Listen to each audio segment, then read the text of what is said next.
لا حول ولا قوة إلا بالله، إنا لله وإنا إليه راجعون.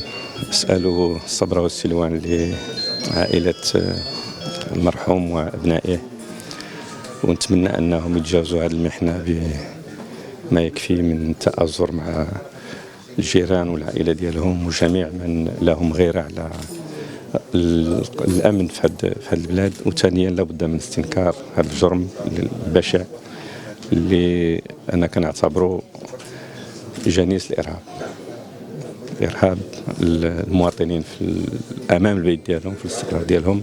ولهذا نتمنى أن التحقيقات توصل في أقرب وقت، وعندنا الثقة الكاملة في ذلك إن شاء الله، باش توضح الملابسات ديال هذا الحادث، وفي نفس الوقت تكون فرصة للصحوة من أجل الوقوف ضد كل مظاهر الانحراف